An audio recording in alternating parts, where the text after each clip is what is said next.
Welcome to another Dilem-Monday. We got through the week, which was one hell of a week, might I say. We got through, we survived, and we're here, and there's a lot of fun stuff happening this week. So, I guess, excuse us for a minute. By the way, Craig will be joining us in a little bit. At some point, we're building something in the back, and we might need to design something new, even though the walls just went up today. Yeah. Apparently we forgot about the placement of one window versus a staircase. Not pleasant. Not the move. Wait, you're building yet another wing on the old palace? So we're putting in a little like a kind of like showroom, library kind of thing, yearbook stuff, extra gear. Because this house has too much stuff in it.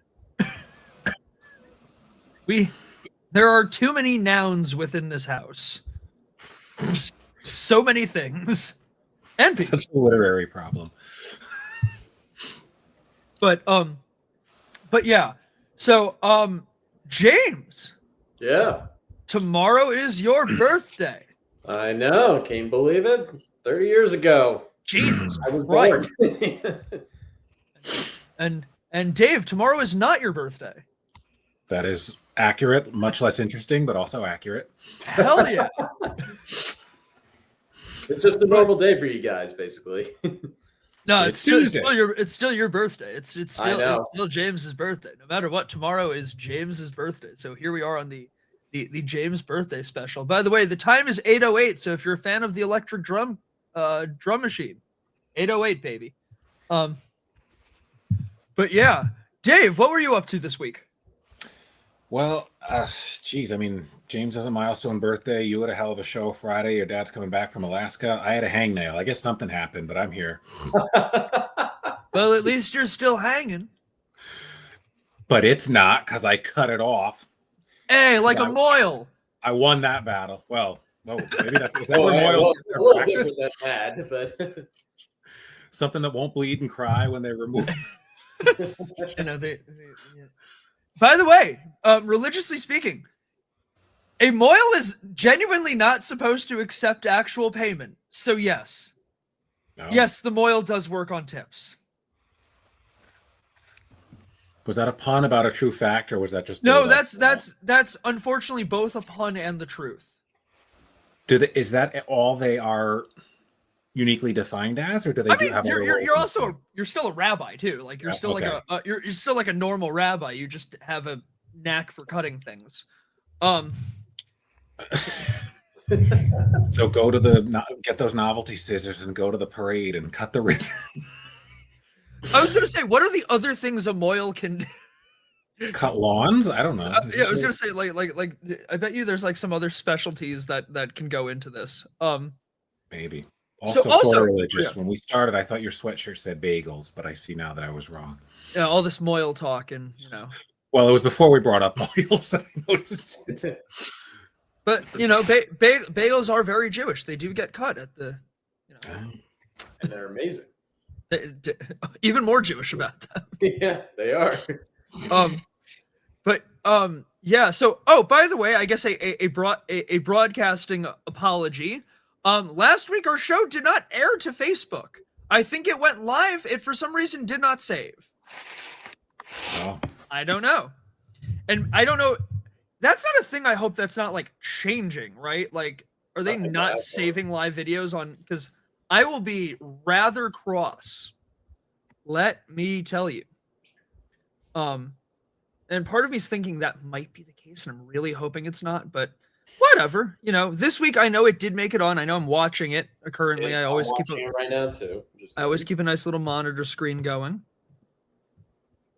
I hear footsteps coming up the stairs. I wonder if we will see. Oh, we don't have the door in frame. Oh no. Uh-oh. I was gonna say we can have like a total 70s television special moment where who's at the door? No. It's and to my knowledge, I am correct. Hello. Can you hear us? Can you hear us? Hello? Yeah, hi. Here, say something interesting. Let me go fix him. Well, this part is kind of feeling Wait, 70s. he's on.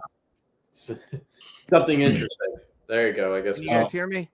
Yeah, Yes. I can hear you perfectly clear. Maybe raise the volume a little bit. Corey's on his way to do that. I forget how loyal that camera is. Corey gets up and leaves. It's like a little dog. Like, what? Where are you going? And now we get to look at the bottom corner of his monitor while he straightens things out in the other room. So 70s, I guess. Then, right? You get to see all. Well, little robot like, the pet that just kind of does exactly what you told it to do. Computer probably never went back. I don't know how it would feel if I had a we camera on? that was just following me everywhere. Hello. Like if I leave the room, that all of a sudden going to be pointing to that computer screen. Well, the next generation, this one will be on wheels, so it will actually follow him off the table and out into other parts of the. Yeah, it's gonna be like a Yeah. live footage movie. Basically, it's just Corey just going to the kitchen, to the back. I'm sure that's going to be in the future. But also, what happened? Like that camera's wide enough for multiple people. If there's three people on and one gets up and moves, does it stay on the two or follow the one? I'm sure that this has all been tested out, possibly by Corey himself. See, All right. he You is guys hear me? We Yes. can hear you Perfectly loud and clear. clear. Okay. Welcome back from Alaska. Yes. Yeah. Yes. Seattle, Alaska. My bags went to Chicago. My bags went to DC. Oh my god. I trust some people got fired for this. There will be death. No, there will be. For those of us listening from the NSA, FBI, CIA, and all other sources, he didn't mean that. No. He didn't mean it. So, as usual, things in the Riemann land are just always crazy. So we're working on this showroom edition. And I was out with Aiden, who's building it, and we were trying to figure out just areas to put the upstairs. So there's 2 floors. It's going to be 16 by 12, so it's just under 200 square feet. But then we're going to have an attic area that goes as high to its point, about 6 feet high. So it will give us a ton of storage upstairs. But we were trying to figure out the best way to get upstairs. And at the end of the day, it's going to be a pull down, like an attic, but we're trying to find one that gives us the best ability possible to get up there easily, while still maintaining heat and everything else. And it'll be, we're going to have, like a heat pump downstairs. So it's got air conditioning and heating in there, and it'll have beautiful flooring and everything. The downstairs should be great. We just decided that the downstairs needs to have as much room as possible. The upstairs is an attic. Who cares? It's not going to be finished. So if we lose some space, even in prime real estate on the second level, it doesn't matter. That took us an hour to figure that out, by the way. But best laid plans. But yeah, I've had a pretty crazy last 24 hours or 48 hours. James, Yes. by the way, Alaska, phenomenal. We happen to get, I figure this is God's way of telling me that we need that there's a trade-off. So the cruise itself, the flight there, every part of it was phenomenal. Okay. All 7 days, it never rained in Alaska that we were there. Oh my god. Lucky you. And most of the area we went to, I didn't realize Alaska is a rainforest, a great point of that time. Some of those areas don't even get a lot of snow in the southern western portions of Alaska. You don't get that much snow there. It's more rain. Now there's glaciers and things like that. It was the first time, they said, in the 10 weeks that they've been up there cruising this particular ship, that there was no rain. Not just, it rained every day usually of every other cruise. You should tell that to Shannon Hoon. Who? Shannon Hoon. I got it. The singer of Blind Melon. You're not going to like the payoff, Craig. All right. So What did you just tell me about Alaska? I have no idea what you're talking about. There was no rain. Oh, no rain. Oh, okay. The song. Okay, got it. Now I understand. So yes, we had absolutely no rain. It was perfect. It was 67 to 70 degrees every single day. It never got cold. It never got stupid warm. Got the opposite of that when I went. So again, you see, I'm completely sunburned, right? Like, so we had the best weather ever. You could not have had a better time as far as that went.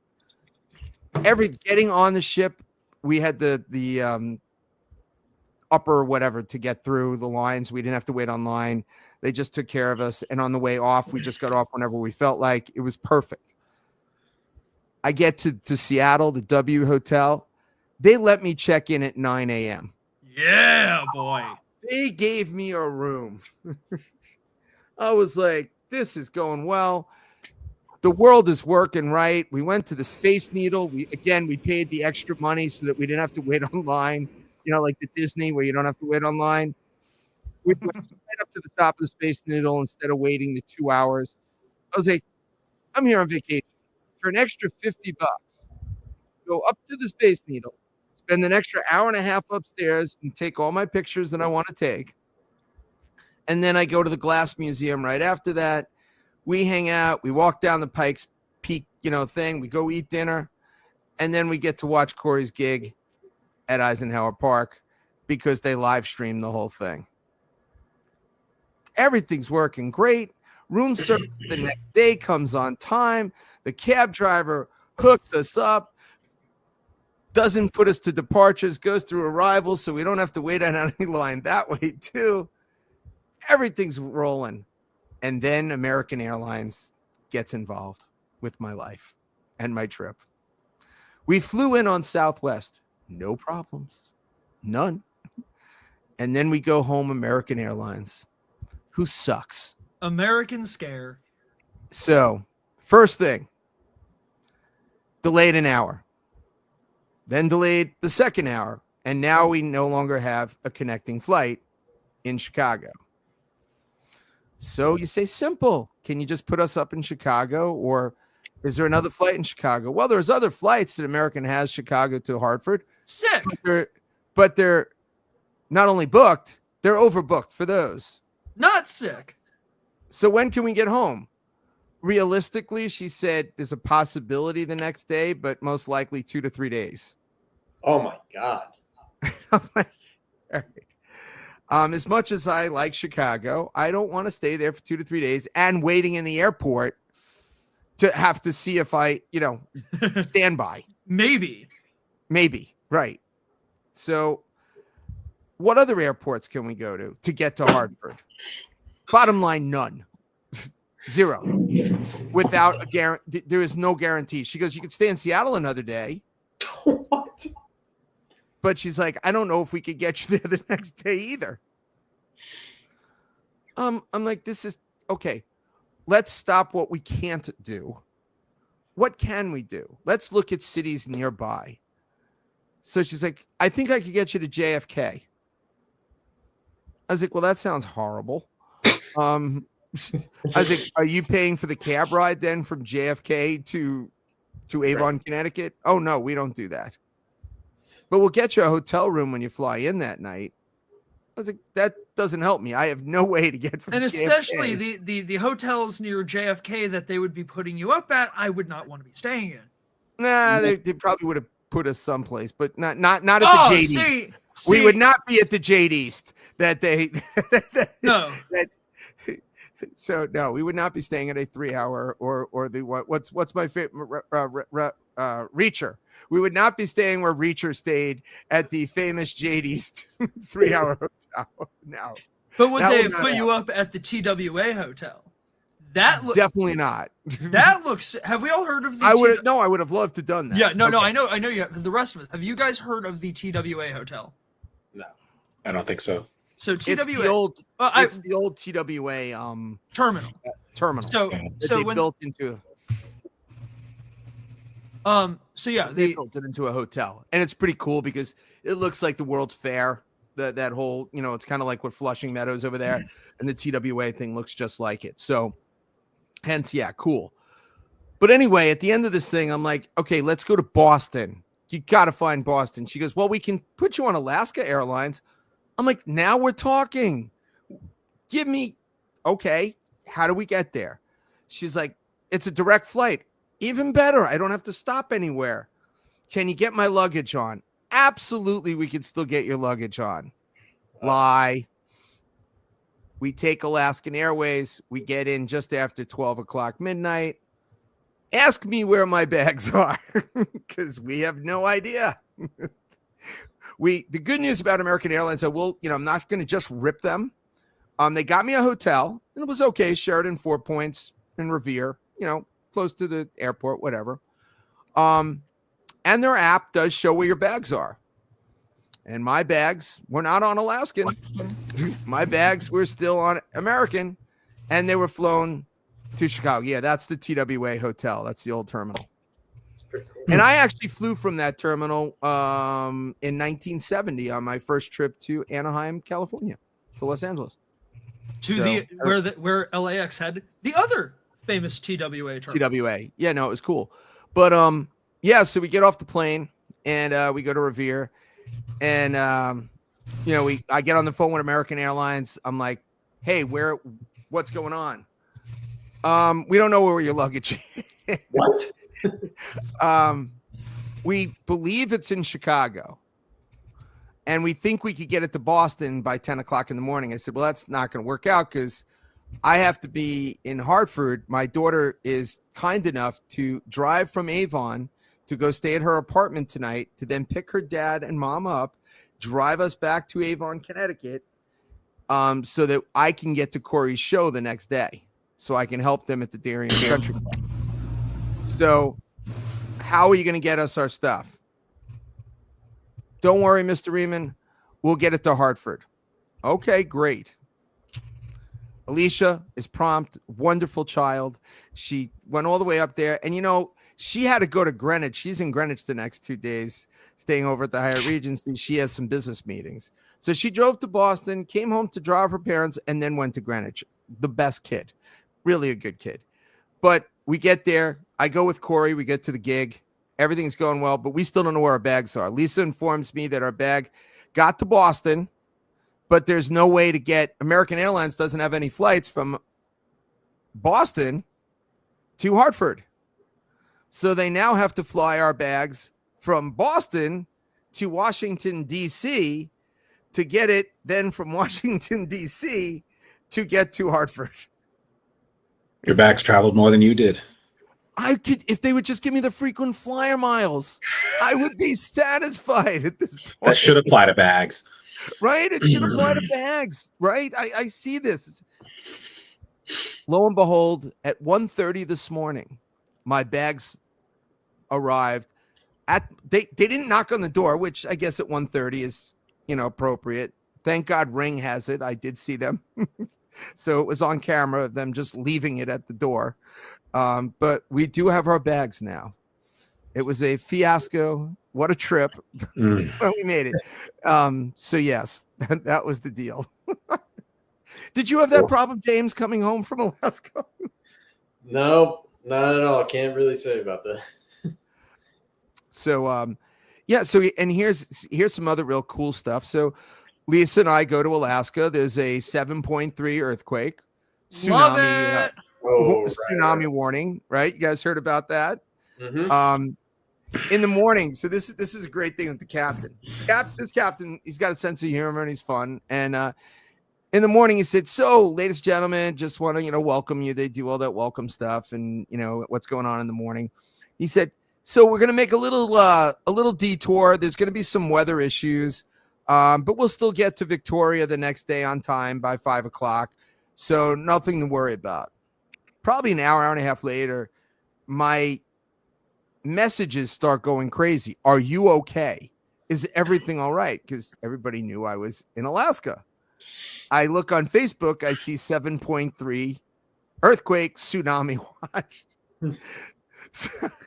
So now we start. I'm like, well, we're at sea. The tsunami doesn't affect, an ocean liner that's 132,000 tons in the middle of, ocean. We're not close to land at this point. We're heading towards Victoria.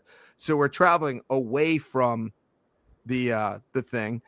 But the captain didn't tell us about this. And now people are starting to realize that there is this giant earthquake. And I guess the closest we ever were to it was 200 nautical miles away. And by the time the captain decided to get on the air to let us know, he said, "So, ladies and gentlemen, most of you probably know that there was an earthquake and a tsunami warning is out there. But as you notice, we've been traveling pretty good, 22 knots, and we're about 700 plus miles away from the epicenter of the earthquake at this point. So there is no problem. We were never in danger, but you can tell all your friends you've survived." So that worked out. He had a good sense of humor. We were all good.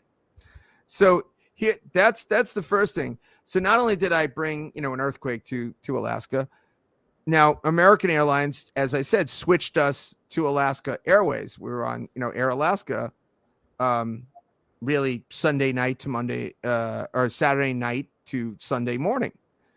What happened on Sunday to Alaska Airlines later that morning? The entire system went down. Alaska Airlines was not running the entire day on Sunday, probably right after we landed. I can't make this shit up.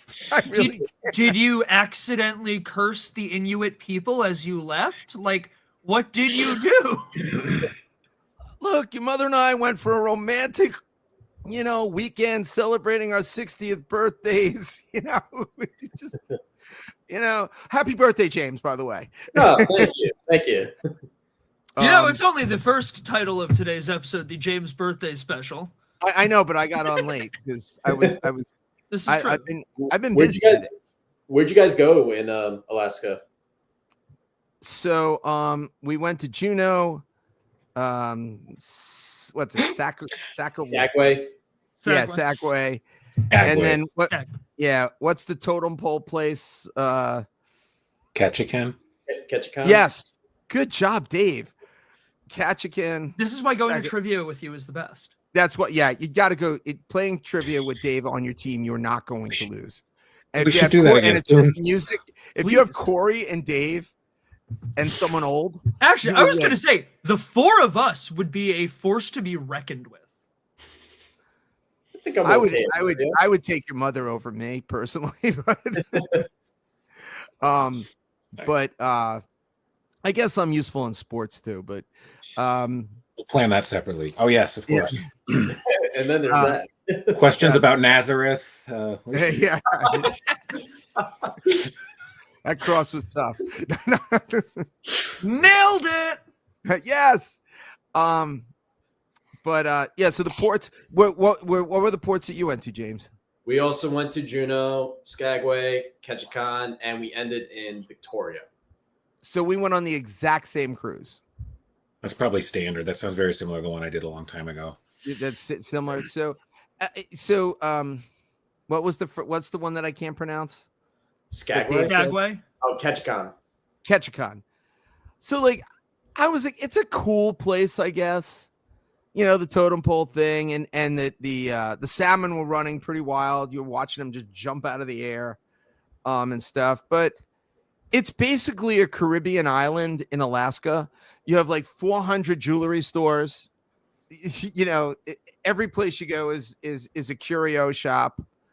What tour did you guys take Dave? Do you remember what you took when you were there? We're going by 20 years. I don't recall. I'm not even sure which. I think it was Does Royal Caribbean do that, or are they just in the Caribbean? Yeah. There's basically 7 boats that are following each other. There's 2 Holland American, 2 Royal Caribbean, and then there's us, the Celebrity Line. I think it was Royal. Yeah, there's an NCL ship. The fun ships. There were no Carnival. No, one port had Carnival. So, but I think that was Juneau, but no, actually Holland American had, which is part of them. But we took the duck tour there. Yeah, we took the duck tour. The amphibious vehicle. It was cool. We drove around. Did it drive you quackers? we did some of that quack crap, but whatever. It's not as fun when there's no people there. When you're doing it in Boston and there's a million people.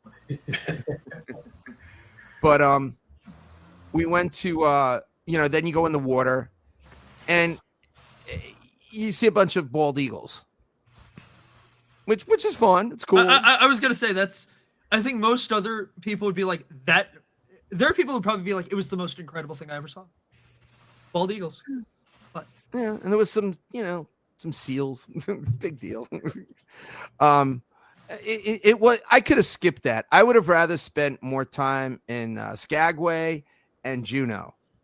And I definitely would have spent more time in Victoria. Because we didn't get to Victoria until 5 o'clock at night, and we left at 11. But our bags had to be outside the door at 10.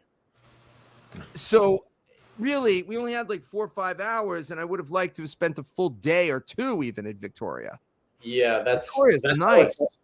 That's how I felt too. When I did my Alaska thing, I wish we spent less time in Skagway and more time at Ketchikan and Victoria. Because in Victoria, we got there at 8 o'clock at night, and they were leaving at midnight. I'm like, that's literally not enough time at all. Oh, so I shouldn't be mad. We actually were better than you. We got there at 5 and left at 11. Yeah. So, all right. But by the way, go ahead. I'm sorry. By the way, what percentage of Alaska is run by the National Park Service? Probably most of it. So, Dave, you are on the right track. I said 90%. You are less. 79. Lower. 64. You are close. Figure out which number you have wrong. 67. Wrong. 60. 61. 54% of is federally protected to make sure that the wildlife, the lands are there for generations and generations. The beauty of Alaska and the resources and everything within it are to be held and there so generations and generations of people in the future can see it. So I honestly would have thought it was more as well because it's so huge. Yeah. Same. So most of the time we were right next to Canada the whole time, like at Skagway. So did you take the train or bus ride all the way out, James, at all? No, we didn't do that. The only thing we did, we went to a coffee shop and we basically walked on that one like main street, basically. Oh, that's where you missed it. See, that's why I had such a great time there. They have the train rides. Yeah. But they also had a bus tour that gave you the full tour of the town, and it drove pretty much the exact same thing as the train did, except when you get to all the glacier areas, they would stop the bus for pictures and stuff, and we got to walk down to the waterfall areas. We got to walk down to where everything was, and they take you all the way to Canada, believe it or not. And then you go through customs for like 2 seconds. They go on, look at your passport, and then you turn around and you go back to Alaska and back. And it was a few-hour tour, and that was so spectacular, which also tells you why you got it to do, because Skagway to me was the best part of Alaska, where you're like, it kind of sucked. I wish it wasn't even there. And mine with the other one, the one I can't pronounce one more time, guys. Ketchikan. Ketchikan was just a waste of time to me. I could have skipped that forever. Juneau. So Juneau's interesting too. Partially because we were with stupid people on our tour. They had 9 kids. Oh, jeez. And it was a full bus, but they get on and one of the kids is missing. Oh. They think one of the kids. It's like Home Alone. Meanwhile, Home Alone 3, Lost in Alaska. Where's Billy? Billy's missing. Where's Billy? Billy's on the freaking bus sitting in the chair. Oh, God. And Billy's a stupid moron because Billy doesn't say he's there either. So we lose like 15 minutes of tour time. How old was this child, by the way? Was this a child or barely qualifying as a child? I'm assuming he was 27. Exactly. He was probably like 15. Oh my God. Okay, so he's a douche. douche team, basically. So they have 9 kids, 9 effing kids, and the one kid's, and then they found him, but they don't tell the damn bus driver that he's found. So we lose 15 minutes of our tour because Billy's family's stupid. Now we're going to the glacier where the waterfalls, and you have all these areas where you could do some walking and trails.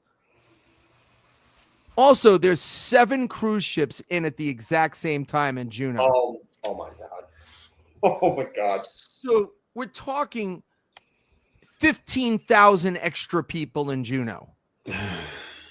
And where does everybody go? They go to the damn glacier, right? You want to go see the glacier and the waterfall.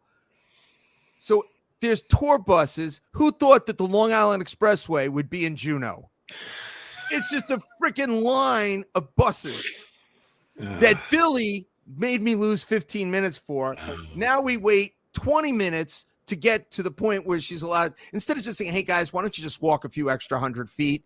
I'll let you off over here. No, we have to go to the 5 designated areas to drop people off. Whatever. So now we've lost this 35 valuable minutes.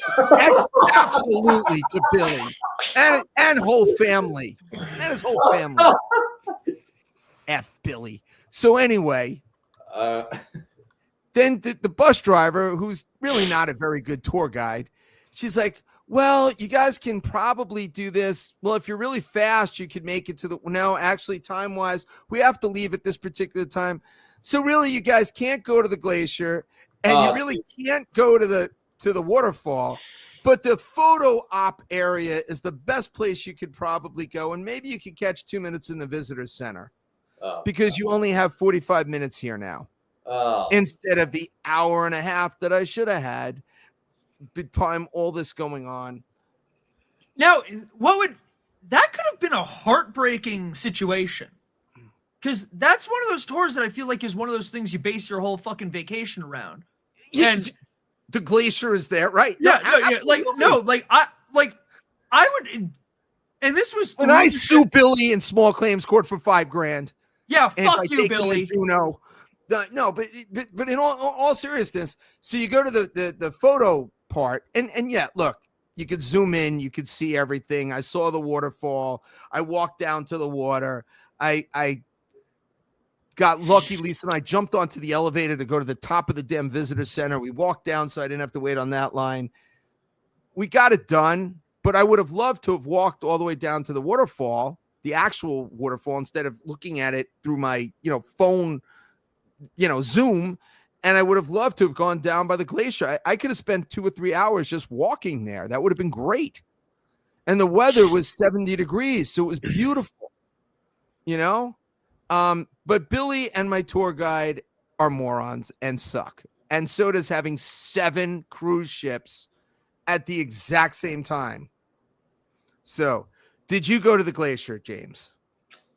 I did not, but I was the only cruise ship when we went to Juneau, so there wasn't that many people when we were there. And you didn't go to the glacier? No, I'm assuming yours were probably different than what mine is. I don't think one of them was even an option for a glacier. I know that Shannon's family wanted to do the tram, and I did agree to it. And then I saw the tram when it went all the way up. I'm like, there's no fucking way I'm doing this. Oh, hell no. I would have loved that. We also went to, they had the botanical garden, the gardens. So there's is that the one with the tram all the way up? Yeah, you take it 600 feet up. That's where you go on a golf cart. It's pretty cool. Like at any moment, you feel like on the highway in California where there's no guardrails and you're going up on the thing. The PCH highway. Yeah. So this is Alaska's version, but they have all this. I guess this guy, he bought all these acres of land and he built this beautiful gardens, and he turned trees upside down. So he'd excavate the trees, turn them upside down, and then he plants flowers on the bottom where all the roots are, and they have these beautiful flowers and stuff. And you're going up on this golf cart, which at any moment you feel like you're going to fall off the top. To trolls. I am going to Iceland. We booked another cruise for next year, July 18th to Iceland. But yeah, so we went on this thing, and it was probably one of the coolest things I'd ever gone on. And the golf cart made it a lot more fun because at any moment you thought you were going to die. So that was kind of cool. And going down was almost as much fun as going up. And meanwhile, I had one of the native Eskimo dudes. US, but yes. Eskimo dude, whatever. He was picking the berries as we're going by, and he was like passing them. He's eating them. I'm like, dude, there's no way I'm eating wild berries from Juneau. Oh, you got offered? Yeah, he handed them off. He's like, we're not supposed to do this. And he was just pounding them down. And then he's like, oh my God, my stomach hurts really bad. Now I thought he was just being funny, and he probably was. But I was picturing, Willy Wonka turning into a giant blueberry kind of thing. Violet, you're turning violet. Yeah, I was like, Lisa and I are like, no, we're not doing that. We're not eating those berries. That ain't happening. And this kid was fun because he was probably like in his early 20s, and he's like, yeah, sometimes that's it. That's the first. Thank you, Corey. Yes. I'm useful occasionally. Yeah. So here's the cool thing. This guy, while he was excavating this, I guess he didn't take out insurance on his excavator, and he went backwards, and he knocked shit down, and he realized that and he didn't. So it was millions of dollars that he probably owed for this. So he came up with the idea of taking the trees that he screwed up on and just pulling them out and putting them upside down and putting these flowers going up 600 feet on this mountain. They did that. They did that when they were building Walt Disney World, which, by the way, was the 70th anniversary last weekend on the 17th and the 18th. When they were building the Jungle Cruise, they wanted to have exotic looking trees, and there's only so many trees that they have accessible to them in the area. So on top of also buying people's trees from their lawns, which was a thing that would come, Disney would send people to uproot the tree, send it planted in the Jungle Cruise. They did the same thing. They took some of these trees that had really interesting looking roots, and they turned them up and planted things within it, so it would continue. So yeah, all those trees when you go to Disneyland for the Jungle Cruise, those are all real trees. Those aren't fake trees. That's not a fake jungle. Like those things they were planted there in 1955, and I'm imagining they've had to do maintenance, put in other trees, take out others. Like the horticulture and the arboreary work at Disney, probably the most underrated thing they have there. No, it's cool. But this thing in Juneau, so this was really cool, and we had enough time on this. But again, I would have liked to spend more time in Juneau and not be rushed because of Billy. Do you have an issue with Geddy Lee? What? I got it. Thank you, Dave. I was also wondering if the trail that he had a picture of looks like Frodo and Bilbo walked along it at some point. See, I understand that. But yeah, no, it was really cool. That was really neat. And the other thing, you look out at the airport because it's the only capital or whatever that you can't get to by car. The only way to get there is by boat or plane. Yeah, that was one thing I remember about the tour. They said there are cities in Alaska that are on the shore, and people live there, and there's cars and roads, but those roads are not connected to roads in other towns. The only way they get there are by boat or maybe plane in some cases. But yeah, that was so odd to hear. Helicopter taking off after a helicopter versus seaplane, and obviously there's tons of boats that are just going because there's no other way to get there. So that was a kind of cool thing. I like the isolation a little bit. But I don't like 7 cruise ships all at once. That was ridiculous. Because you figure at least even in Alaska, there's. I was going to say 7 cruise ships and Michael Cera, all things that have been in Juneau.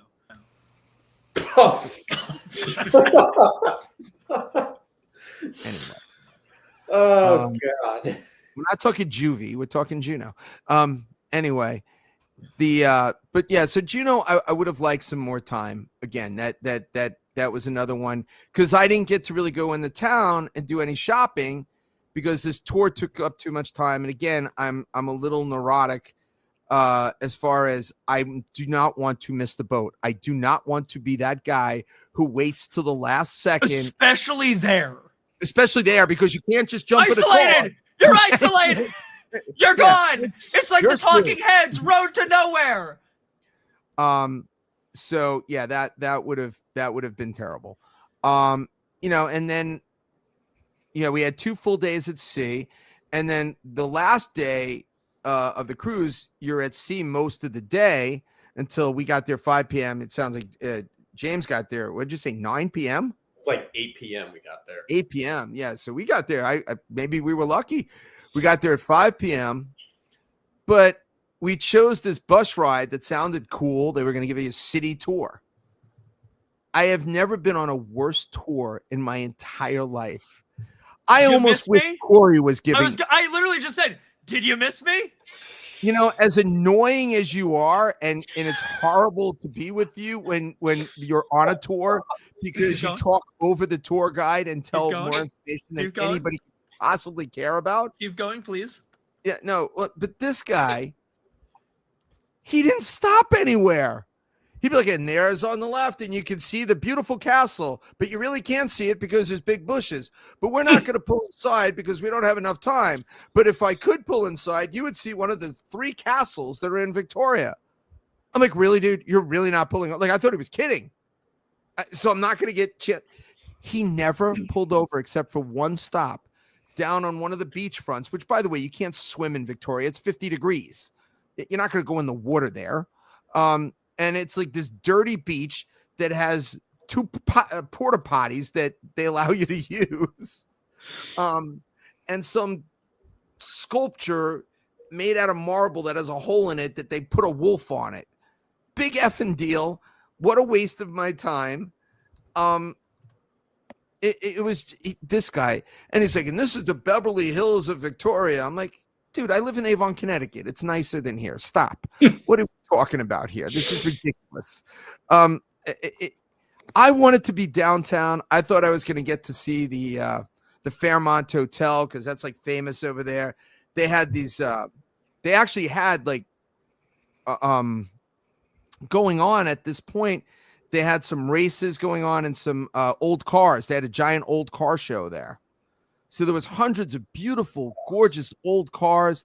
Like, why am I not downtown right now?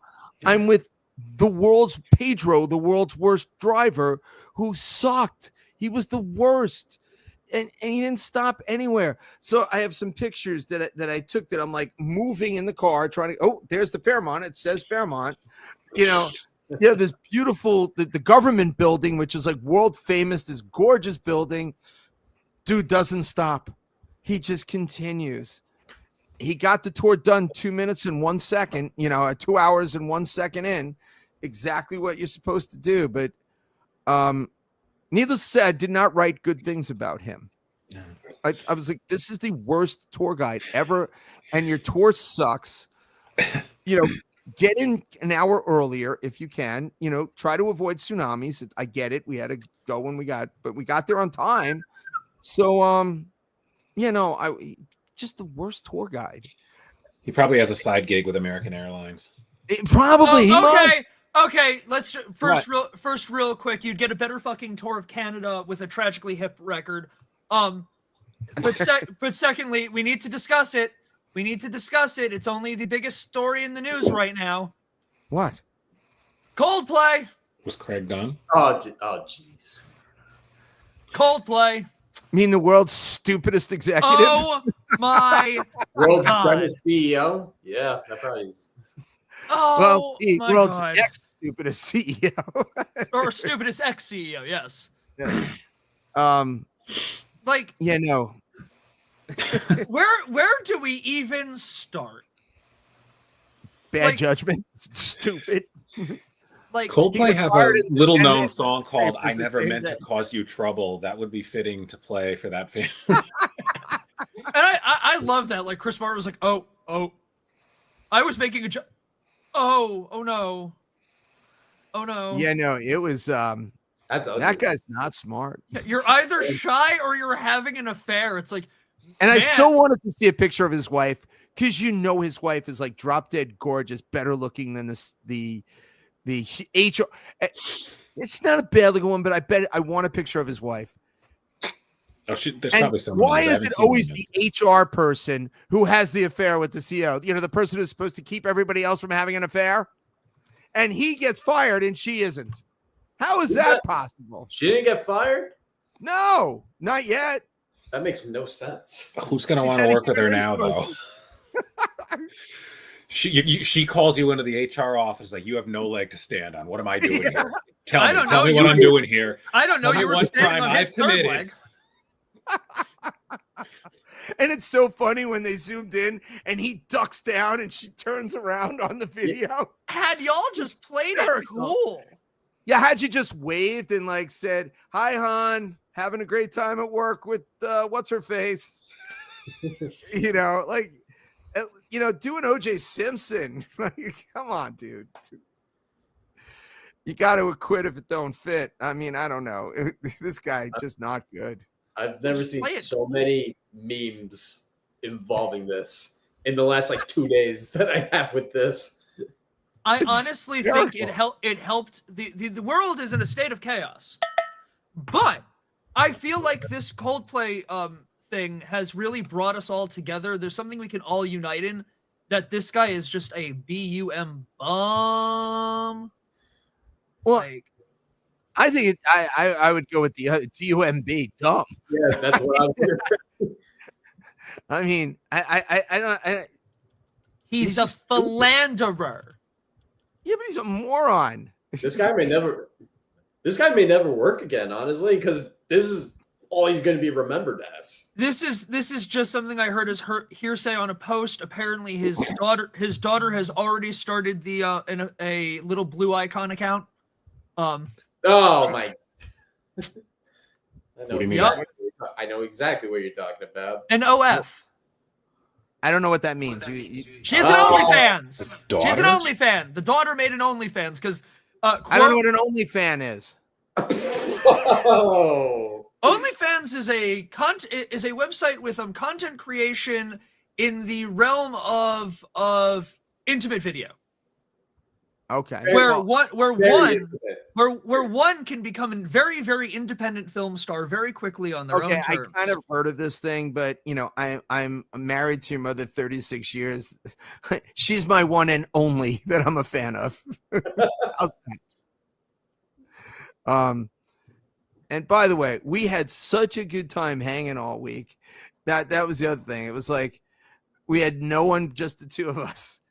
And that's the other thing I liked about celebrity on this trip. In the past, we always did like the late seating. When kids were younger, we did the early seating at the dinner, but we chose to do whatever we wanted, so we could go to any of the different dining rooms, and we could go at whatever times we wanted to.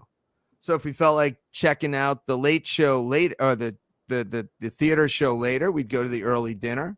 We'd eat the French restaurant. We'd go to the Italian restaurant. We'd go to the Continental. We'd go to all the different restaurants. We met some people, but we got to sit by ourselves. I didn't have to, be around other people because I really don't want to be. I'd rather just talk to Lisa. So that was kind of cool. And for those of you who've been in my house, believe it or not, Dave, I just bought 9 new paintings from Parkwest Gallery. And is that why the new room is being built? I knew you. I sent it right over to you. I was able to convince Lisa that we do have extra room now. I do like that every time I do the tour, there's something I haven't seen the last time. So I'll see that when I'm there next. Yeah, so we bought some really cool. We bought another Fazzino painting, and this one's so cool because it has all the other heroes. So it has not only all the places that he does, like all the countries, but then he also has all the cartoon characters in it mixed into all the places. It's like Celebrate the World is the name of it. It was so cool. And then, of course, we bought some more Statue of Liberty paintings from other people because we have to have that competition. How many Statue of Liberty paintings are in the Riemann house? Just which is always good. My mother loved the Statue of Liberty, so every time I see a Statue of Liberty, I think of my mom. It's it's a cool thing. And we got another Scooby-Doo kind of cartoon work because I love silly cartoon stuff. And we got a big whale by Goddard, the famous painter Goddard. So I won that. I had to guess, like Corey played the game before. Yeah, I had to guess how much a really expensive Goddard was. The exact painting we got, but we didn't get the hand painted version of it. We got like the $700 version, not what I guessed, which was $32,700 version of it. $32,300. It looks exactly the same, except one is hand embellished and the other one's hand painted. But they look identical, same size. So I won that on board. I got the big prize.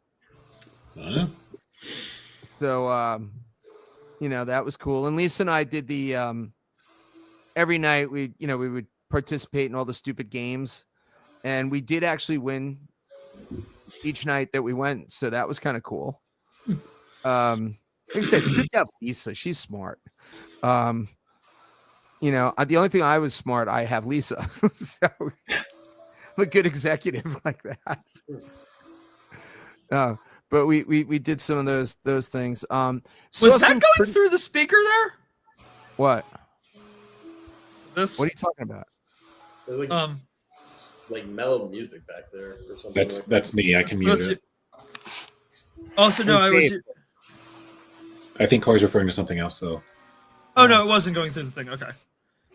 So then I saw this one artist, not an artist, but he was a musician the one day, and I kept sending Corey like clips of the instruments that he was playing. What was the xylophone thing that he was playing, Corey? So it's a chromatic percussion instrument, so like a marimba or a xylophone or whatnot, but it's a synthesizer with touch sensitive pads, so you can play it like it's a mallet instrument synthesizer. Because most mallet instruments are laid out like a piano. For the most part, they're all laid out the same way. 3, 2, 3, 2. 8 notes in the end, plus 7 or 6 sharps and flats, 5 sharps and flats. Excuse me. So in the end there, so what this is, you have they're touch sensitive pads, but you could put down any. So if you want to use a marimba, but then the next song you want a xylophone, and the third song you want a vibraphone, you can just switch through the channels. But it also gives you, like, if you want it to be a trumpet, it's a trumpet. Well, yeah, it uses a MIDI technology to allow you to play whatever you want. It's a synthesizer. Just you use mallets instead of your fingers. Yeah, the guy was cool. His name is Kumba, and he played that. Then what was the other instrument I sent you? The little one that you could buy for like $30. The little kalimba. Kalimba. And it made really cool noises and stuff. But then he took out the what's the Moog thing that we could buy? The yes, the Moog Theramini.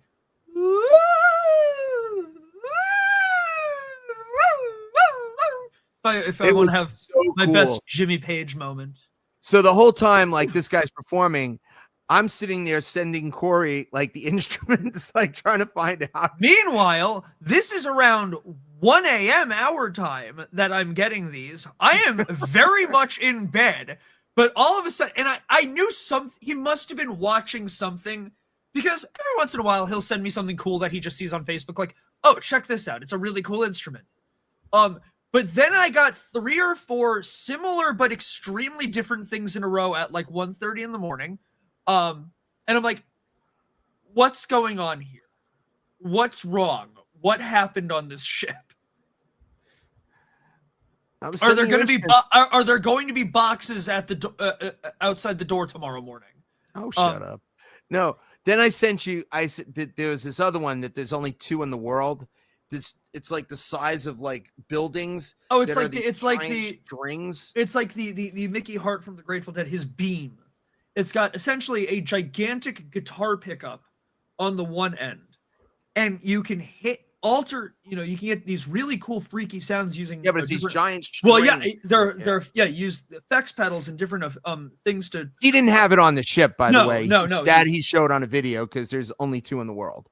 So, but he was a lot of fun. The guy was cool. And it's interesting the performers that are on the ship. One, all the bands are Filipino for the most part.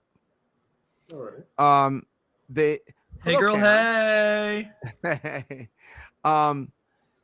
So they all sing like the Beatles and the Stones, and so it's interesting their interpretation. They all do multiple things during the day, and they try not to let you know that these are the people that you're watching at night. And then I realized at one of the art auctions, I'm like, Lisa, that girl over there who's running the computer, that's the saxophone player who's really good. And she's like, yeah, I think you're right. I was like, no, I am right. So, and then I realized the girl next to her who dressed nothing like she does when this tiny little cutie pie was wearing this big kind of like over like suit that was too big on her to like hide who she is. She was like grabbing the paintings for the auction and stuff, and the other one was putting it into the computer and all the names and numbers. And I was like, God bless you. Thank you. Bless you. I was like, you two cannot hide from me. You are that amazing saxophone player. And she's like, how did you know? I was like, listen, I got this down. You were terrific. And I started telling about the songs. And then I was like, and you can't hide from me either. You are the singer in the jazz trio. I know exactly who you are. She goes, so I had a nice conversation with them. But the most interesting conversation I had. What's that? Why what the hell? The Price is Right. What's that? Where did that come from? I don't know. But yeah, so the last day, James, like the last night and stuff, in Victoria, you don't have, there's no sit down dinners that night because it's so late that you're getting back from the ship. No, so you go up to the 14th floor where all the buffet crap is. Mm-hmm. And I'm walking by the pasta, special pasta area. Oh, jeez. And I'm looking at this woman. She's looking at me. She goes, you were in Bermuda last year, weren't you? Ooh. And I'm like, I was. Oh, my God. I recognize you. You were doing the same job, but on my other ship that I was at. How in the hell do you remember me? But I actually remember you. She goes, oh, you were such a sweetheart. I was like. I said, how are you, Harry? She was said, from Zimbabwe. How are you, Stu? No, she was such a nice lady. She's from Zimbabwe. We had this great conversation. I go to Lisa and tell her about it. She goes, how in the hell would anybody recognize somebody that she sees a gazillion people a year and she remembered you from Bermuda? That's ridiculous. You were just that annoying. No, I only went there once this whole trip. I didn't go to that. And that time I went maybe 2 or 3 times. But she was so nice to me and she was so sweet. She remembered me. That was so cool. I was like, I told her we're going to be on the. You're such an idiot. I told her that I'm going to be in Iceland next year. I told her the ship. She goes, nah, I think I'm going into the Caribbean next year. I was like, well, I'll be on that ship July 18th. So if you want to go to Iceland on the Celebrity, whatever the hell the ship's name is, Lisa and I will be there. By the way, if you guys want to go, it is a really Corey, you guys should go. We got it a suite, with the veranda suite and everything for 2 people. Now we haven't gotten airfare, but airfare to Iceland isn't that expensive. It was just like $2,900, like under $3,000. You want for a a fun? week Oh, sorry. in Iceland, and they take you around. You got to get to Reykjavik, whatever, and then they take you around Iceland to all the cool places for under $3,000. That's pretty good. No, Reykjavik looks cool. Like it looks like a cool city.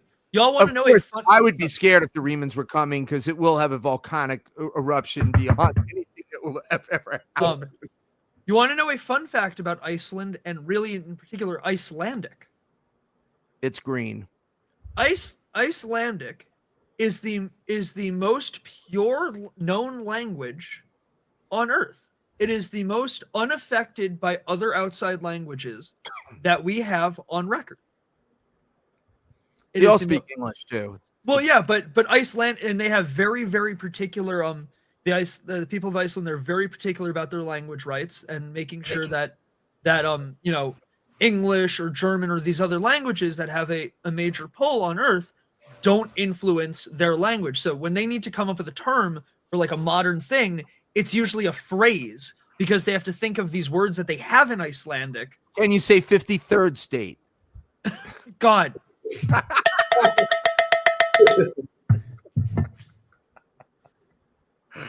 It's so much fun. So when James did, when you're on the ship, did you go to the jewelry section? More James on this one because you were there with your fiance and future wife. Did they have the Effie, the Cartier, the Baccarat, the all the fancy Louis Vuitton? Did they have Louis Vuitton?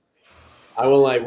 When we took a little stroll around the cruise, we maybe saw the jewelry section for maybe a little bit, and then I realized I don't have any money for this. No. And then we walked away. See, this is one of those areas where I need to have that moment of don't be stupid. But I had just bought myself this very expensive painting for me.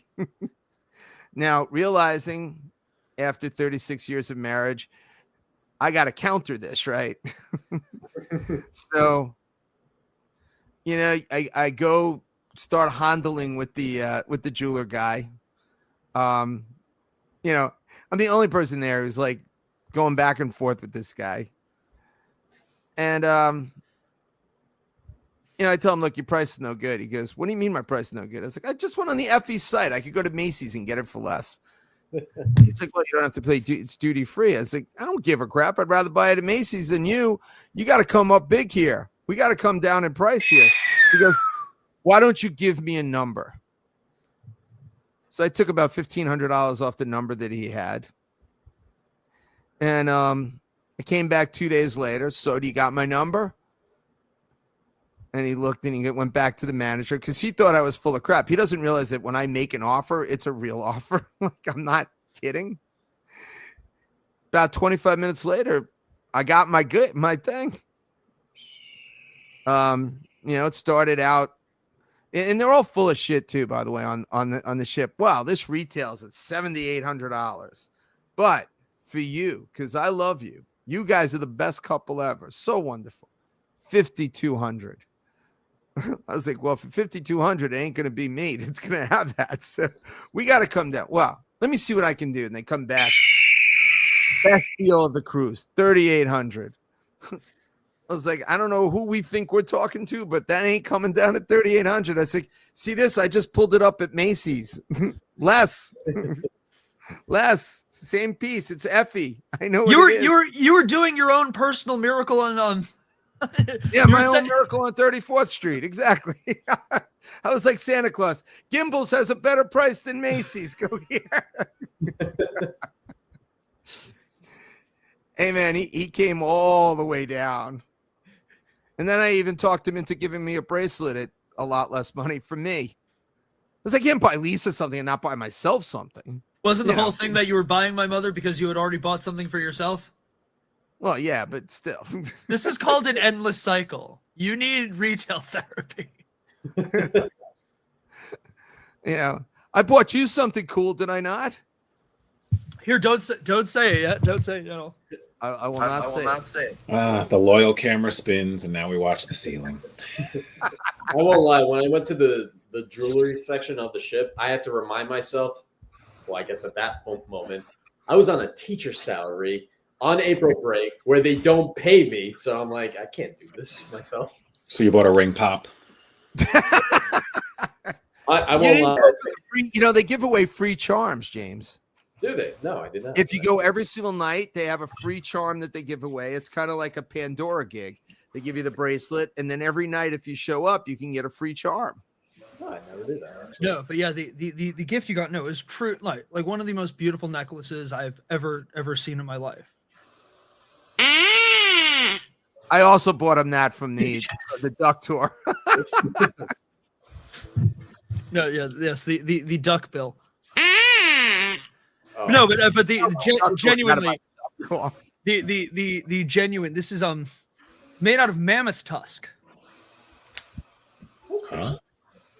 I don't know if Yeah, the ivory from the mammoth tusk. No, so they have it is this certified. is this like even legal to bring? Like, well, You're asking that while we're live streaming. yeah. You know what? I'm gonna be the next. It was one of executive- the I'm gonna be the next. shops that Celebrity Cruise says that Alaska has there. She was going out of business, supposedly. It's probably like one of the stores in New York in 42nd Street that's been going out of business for 27 years. But for you, 60% off. But it was cool. It was a mammoth tusk. Yeah, you got to get when you buy something for Corey, you can't just buy him like something normal because it's got to be historical and strange and weird. Well, because you know me as a gift giver. That's so. Your mother and I put tremendous effort you in. did. Oh my God, no! I was blown away. I was absolutely blown away. You know, and some of the paintings are going to go in your room too. Where? We'll find it. This room. Do they fit at all with any of the other decor? Yeah, in my room? no, it's a Kincaid of pictures of the glacier area in Alaska. Okay. And I got the whale, the big whale. I figure, doesn't one of the walls in your room rotate like in Scooby Doo, or just like you pull a book and the whole thing pivots? If you don't like one of the paintings, just put it on that wall. That's so genuinely, when we were planning the design of my room, did I really put in a push for an Anne Frank door to have the outside be a bookshelf that no one knew where the door to my room was? I really wanted that, but okay, well, you know what the whole you even know what? I will give you credit. You actually looked to see if there was a way of logistics to make it happen. There was. Because you know where the hallway is, the galleyway there when you come in downstairs, and you know the way his door is kind of like you wouldn't know that that's a room going to where it is. It looks more like it would be a closet or a bathroom, except the bathroom's on the other side. Like, it would be cool if we had put a bookshelf there that opens up. You probably even could do like a sliding one, but a barn door with shelves. Is at that the end like of the day, fire code compliant? Probably not. I was out. And frankly, I don't know. I was outvoted by your mother. Your mother did not think that was a good idea. And had I known Aiden could do what he does, I would have had him custom build one. Are you telling me that's not the answer? Oh, you're stupid. So anyway, did you talk about the Giant show this weekend or this week on Friday? Oh, yeah. Yeah. So no. I mean, we discussed about kind of the preliminary last week while you were gone, but no. What a time! What a great show! Like I had nerves going into it. When you're dealing with the legacy and the music of, let's not even look at the music. When you're talking about the legacy of a songwriter, of a man like that, you have a lot on your shoulders, and especially on a stage named after the man, like dedicated to him in his honor, the stage he was supposed to play on the night he died. Like, it's a heavy thing. So going into it, I'll admit I wasn't nervous, but I had some nerves. They were definitely there. But getting to go there, my whole family was there, except my mother and father, who were still watching though in Seattle, which was really cool. The live stream was going. Yeah, we got to watch the whole thing. So I was so worried I was going to miss the thing. Like, we were bummed. Lisa and I were really upset that we weren't going to be able to see it, and then we were actually able to say thank you to the Harry Chapin Foundation because they live streamed it, and so we got to see the whole thing. It was pretty cool. and it was just the whole thing. First of all, everyone at the Harry Chapin Foundation, they are some of the most wonderful people in the world, that they're keeping this man's legacy going.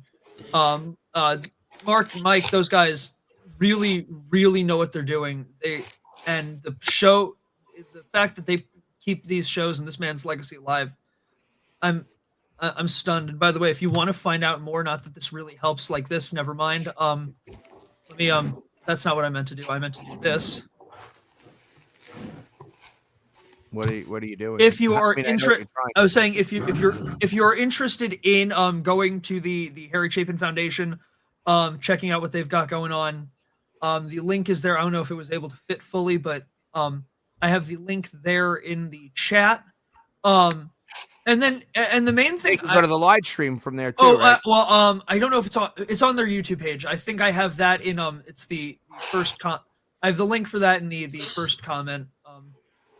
Yeah, you could watch the whole thing. I mean, it was pretty terrific, and there was probably, just looking at the crowd and then talking to some of my friends that were there and things, probably close to about 1,000 people there. It was pretty well attended. They said it was one of the better ones that they've done in years. Thanks, Steph. Up, Steph threw you a happy birthday. There you go. And so this wasn't the regular band, though. Corey put together this really great band. And start off, gigantic thank you to the two MVPs. MVP number one is Isabel. Isabel, Isabel is just the sweetest, the best. She was the cellist and a violin player for the she's also a flautist, and she can sing, and she has the best French accent ever. She owns Westfield Music, and she charted out every one of these songs. There were no charts. She could not get the charts. For a guy whose music is almost as well known for being, filled with cello as it is for just being filled with stories, no publisher has ever put out sheet music for these songs. And you know what? She did it. So she might be able to go to like Hal Leonard or Harris Teller and, hey, listen. I have this. I charted this out. I know Dom was doing it on the drums as well, and Dom was there. But the other guy that I want to give like giant shout out. And this is no insult to Dom or Dave or to Cody, because I just play with them all the time. Yeah, right. But Isabel jumped in. She didn't know us from anything. I literally found her on Bandmix.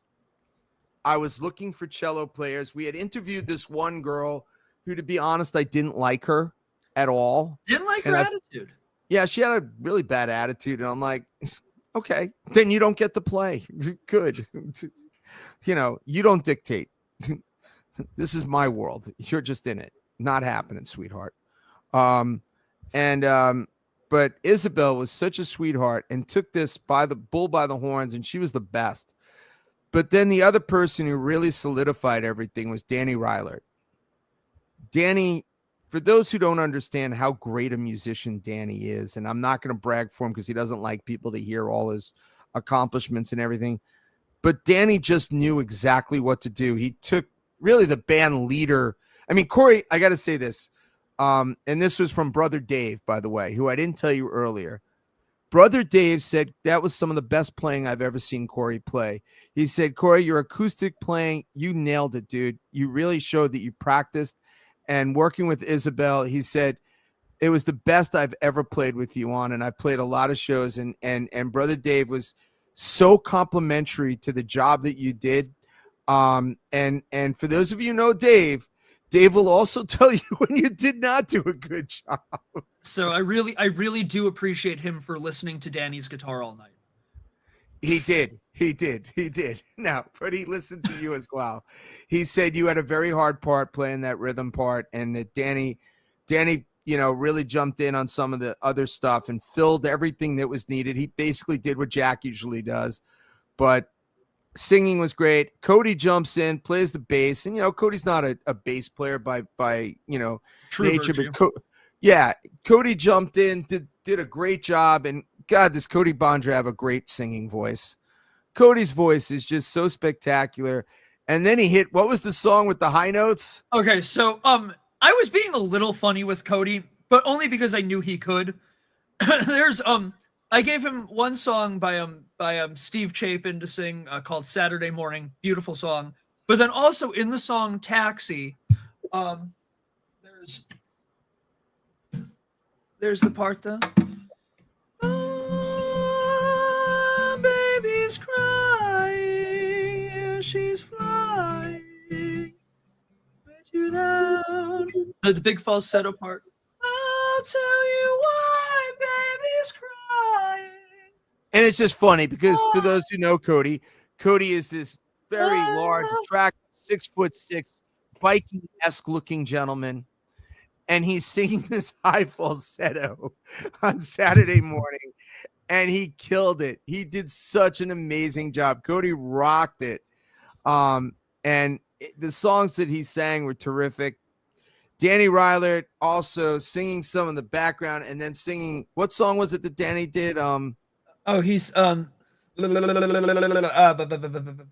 took one of the other singers. A song by Tom Chapin. By Tom Chapin, one of the other Chapin brothers songs. So it was great. I let time go lightly when I'm here with you. I let time go lightly when the day is through. I don't even want to sing it because I just want to hear Danny sing it.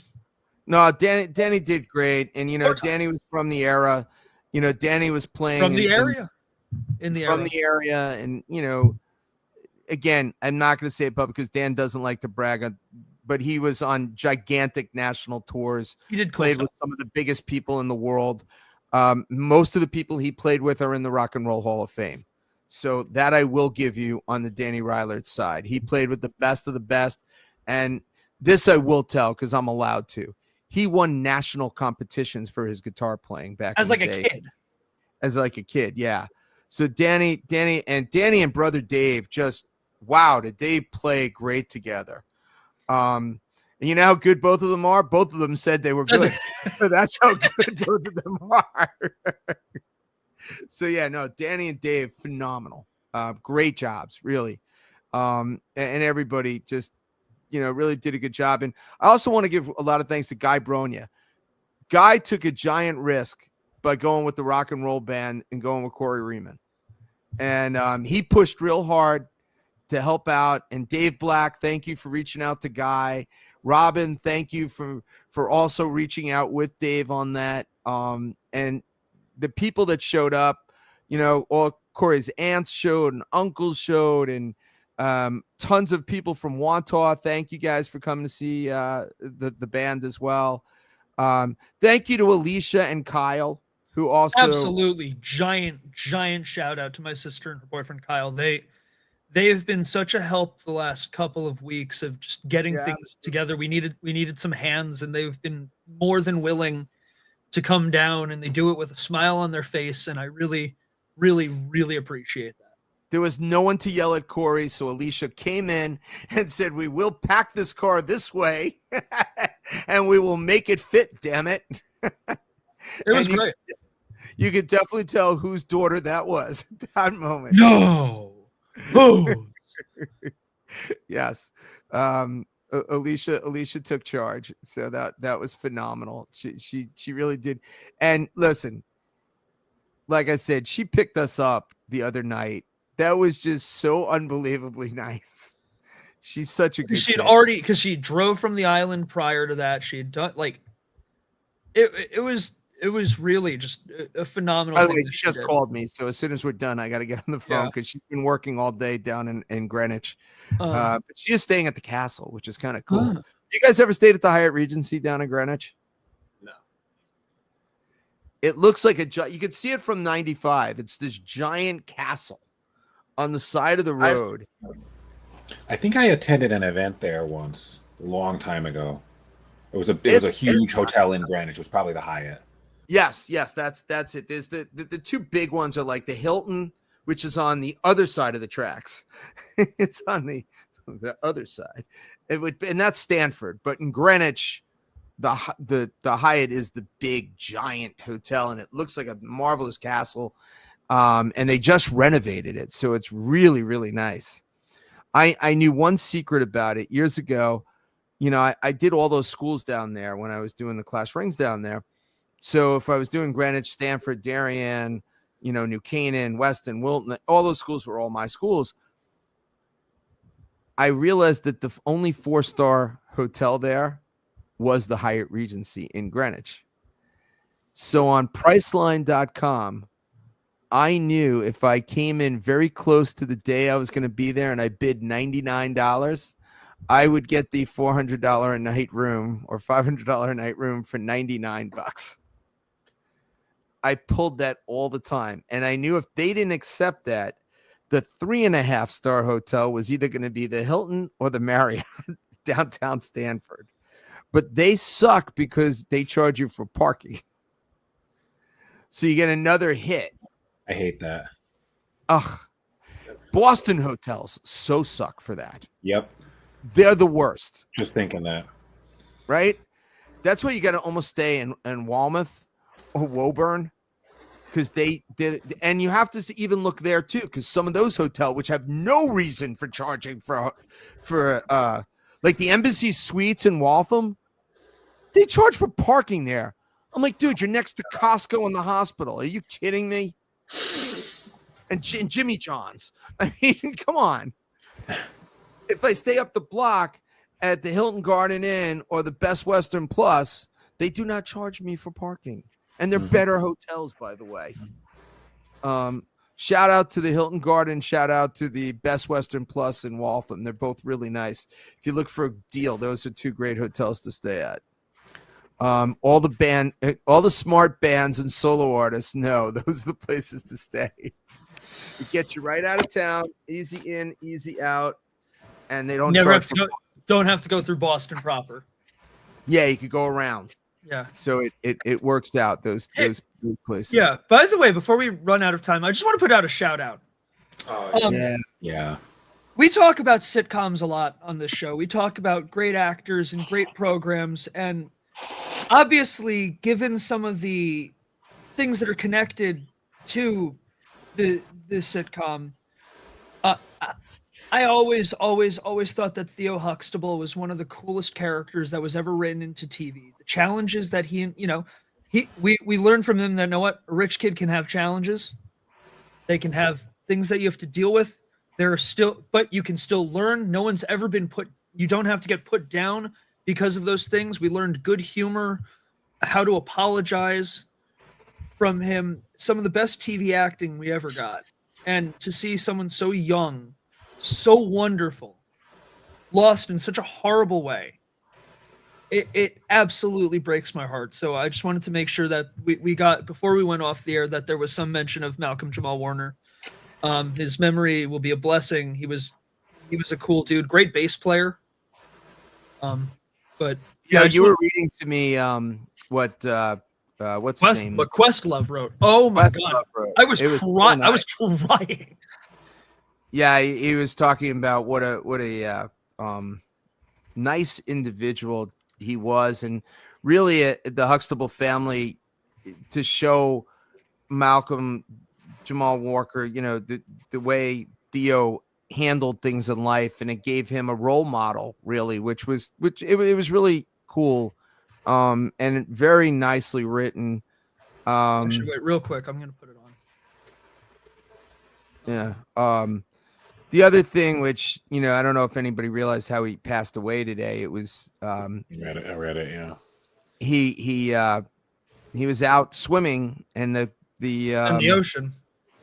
He got pulled out there, and you know, obviously he wasn't a strong swimmer, and he drowned. And you know, don't be fooled by the ocean, people. Like, you know, if you're not a strong, and even if you are a strong swimmer, you can still be put in a position that you know, you got to be careful when you're out there. You know, you got to pay attention. So it's really a shame. You know, I grew up in Wantaw, which is Jones Beach, and you know, at a very early age, my parents gave me swimming lessons at 2. And you learned how to swim, and I took the lifeguard test and everything like that. But you can't just relax when you're in the ocean. It's not a pool. And if you're not a strong swimmer, don't go all the way out. It seems like this is so cool, and then all of a sudden you're in a place that you don't want to be in. Because it was like a riptide or something. It was a because that no one you could be the strongest swimmer in the world. You're not getting out of that. That's not you could also get a Charlie horse and then just lose your ability to stand to the ground. That's and I, as someone who does swim a lot, I've gotten Charlie. I was going to say, and someone who gets Charlie horses. Yeah, no, I do. So I know, it's a serious thing. It's just one of those deals where pay attention. By the way, do you know there are three commandments for Jewish parents? Okay. One of them is to teach your children Torah. One of them is to teach your children a trade. And the third is to teach your children to swim. All right, I got one out of the three. God damn it! No, you gave me religion. You gave me a trade, and you taught me to swim. I did. Good for you. You did it. You're a good Jew. That is one of the things that not being able to just swim. Getting Dave's reaction from that one is the reason why that lives in the banner tab. If you overuse it, you're gonna burn it out. It's true. All right, let's. It's past time, so everybody. Dave, where are you gonna be? Lebanon Country Fair on Saturday, Lebanon, Connecticut, and then Hard Hat Cafe, North Haven, Connecticut on Friday, August 8th. Leave it at that for now. Very good. James, what are we plugging besides shaving your legs? They get waxed. Well, yes. Last episode, me and Donnie decided to make a bet on who could tolerate pain by getting our legs waxed after watching the 40-Year-Old Virgin. Long story short, I'm the little bitch in the end. It's a hell of a takeaway from that movie. Yeah. I thought playing with toys. Let's just say this. He was stone cold face the entire time when he literally ripped nothing. No facial expression, nothing. Me, I'm saying goddamn motherfucking shit, this hurts so bad. Oh boy. You do what you gotta do for content, I guess. Yes.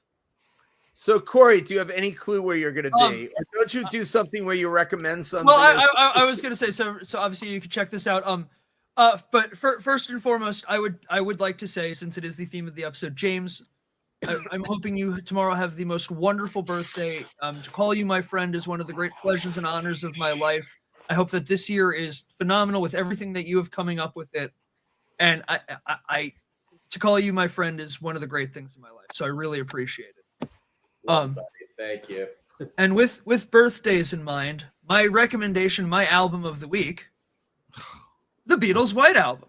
I knew that was gonna happen. Featuring track number 1, 2, 3, 4, 5, 6, 7, 8, 9, 10, 11, 12, 13, 14. Disc 3. Or just side three of the White Album features the song Birthday. So I was like, this is our choice. We're going, and this was my cousin Dawn's copy of the album. She was the coolest. She went to Woodstock. She lived on a commune for a minute. And I made sure I took out it because this is the copy. I did take them out. This copy, was one of the great. So just to put in perspective, my uncle, her dad, was a Marine, a conservative Marine, and Dawn lived on a commune. So you know how well that went. But everything equaled out at the end. Everybody loved each other. My cousin Dawn was cool. I think it was her birthday about a week or two ago. It was. She was a sweetheart. I loved my cousin very much. She was a great person, and one of the toughest people I ever met. She kept surviving, every time that cancer thing hit and everything else, but she eventually took her. But she gave Corey, Not without a fight. while she was still alive, gave Corey all her albums because she knew he would love them. So that was kind of cool.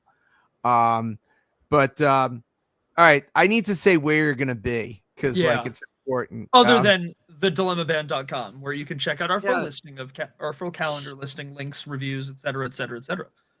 Yeah, Corey and Cody are doing a Dilem duo Duo. in Maine on Thursday. And you can go on the website. It'll give you all the information. And by the way, please get back to that woman and tell her that we're going to be there an hour before we start. Okay. Okay, Corey. I thought I did that in the car today, but okay. Well, no, you. I've never seen a person we say that, and then he starts typing. No, probably because your ADHD is just as bad, if not worse, than mine. And when our two ADHDs do not align, you're asking me to do something. I'm asking you to do something, and then you stop whatever you're doing. I stop whatever I'm doing, and we end up with a whole bunch of half-started things. How is it that I always get things accomplished, though, and you forget to? But anyway, Friday, we have a private party, corporate party in Dutchess County, so right over the Connecticut border, and Ryan Newman will be playing with us that day with Mike Lenosa and Jack, and then on Saturday, we're not far from you, Dave, but you have a gig. We'll be in Guilford at Bishop's Orchard, right, Corey? Yes. Yeah, I remember you saying that. So that place where I will knock on wood, not be injured and still upright. Yeah, Corey missed that gig at Scoop, and it was so sad. Like his back was out, and he was like in crying pain. So, yeah, I felt really bad. And then by the time we posted that he wasn't going to be there, and I forgot to tell Dave, and it was bad. But he's feeling better, obviously. And I don't know what happened. My back, I got in like a day or two after him, my back went out. And then once yours got better, I had one last setback. Oh my God. That was one last thing about the cruise that really pissed me off. Like I said, I had a phenomenal cruise. The food was great. I was treated like a king, but we did go to the spa, which is the greatest ripoff of all time, the spa. But my back really did hurt. So I said, you know what? They have acupuncture here. Oh. Let's do the acupuncture. Okay. And she was, I told her my pain, what was happening. And she's like, it'll do this. And like, she's calling it out. It's like, when you go to the, one of those people that read the Ouija ball and tell you your life ahead of time. She's telling me what my pains are. Okay. So I'm going to try it. And she's putting pins in areas of my body all over the place. And back of the kneecap, on the thigh, next to all these areas. And on the other side of where it actually hurts, she's explaining why she does it. And then she's like, okay, I'm going to leave you here with my face down, no clothes, with these pins all over me. And she's like, try to relax for a half an hour. But then here's how you know that there could be a problem. She gave me a buzzer. If something goes wrong, buzz. I'll be there immediately. Oh, no. So not worth it. I'm trying. And for those that I don't feel comfortable with anybody other than my wife touching me anywhere. I'm not a hugger and a kisser. If anybody's ever noticed, I don't hug or kiss anybody other than my wife. I am not that friendly. So she leaves me there, and I'm trying to just take my mind off. Like, okay, it's going to be all right. This hurts. This actually hurts a lot because she's putting like by the veins in some areas. All right, but I'm going to chill. So then Lisa also is going to see someone who is going to suck the fat out of permanent stomach fat and she's trying to tell Lisa that she deserves it and this and that. It's $1,800. And Lisa's like, no. So she talks to the doctor, the acupuncturist. Can I go see my husband? Now I'm sitting there face down with these pins all over me and I'm trying to relax. And Lisa's telling me that these people upset her and that they were trying to get her to to spend this money, and she felt uncomfortable. Now, when someone makes Lisa uncomfortable, now I'm angry. So I'm stiffening up. And now that these pins are hurting even worse, and then she goes, all right, I'm going to leave. And I'm like, what do you mean you're going to leave now? I still got like 10 minutes left on this. And I don't know what happened. I must have moved through something, and one of the needles moved wrong. And all of a sudden, talking about the Charlie horses, I start getting a pain. No. And now I can't move. I can't stand up because I got No. That. these pins in me. So I hit the red button. Nurse Ratchet ain't running in here. I keep hitting this effing button. I'm like, get your ass in here. So she comes. She goes, oh, one of the pins moved. I'm like, No shit. I need to stand right now. I have a choice. Get these goddamn pins out of me. So then she's explaining, well, I think it worked well. I'm like, you think this worked well? No. She's like, you'll need 4 more treatments while you're here. I'm like, yeah, at $239 a pop for you to make me miserable? No. Now, I will say this. I did actually feel a lot better, though. Once all the pins were out and the pain from the pins went away, the next day my back stopped hurting me completely almost. And I am 100% better. But still, she wanted 239. Well, no, it was 199 a session. She goes, oh, but there's a 20% tip. I'm like, you're a doctor. I don't give my doctor a tip. What the hell is this? The only doctor getting a tip is a Moyle. Is a Moyle. Now you missed the way beginning of the show, Dad. The whole beginning of the show was Moyle jokes. We went into some of the deep cuts, not just the tips. All right. Well, and you didn't have Cody on to explain it even better. Hey, we're not talking about people's personal details. All right. Anyway, all right, we're done. So on that note, everybody, please, watch your tips or don't. Check out next week when we talk about God knows what. Enjoy every sandwich, everybody. We love you. This is Dilem-Monday. Good night.